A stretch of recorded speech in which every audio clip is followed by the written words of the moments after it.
To connect AirPods into the Samsung Galaxy S26, first of all, on your phone you have to open the settings, go to the connections, make sure that you enable Bluetooth, open it, and now you have to just grab the case of your AirPods and enter for the pairing mode.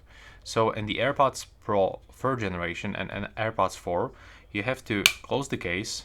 When this indicator disappears, you have to reopen and now double tap on the green indicator until it starts blinking white. If it is not working, you have to just repeat until this indicator starts blinking white.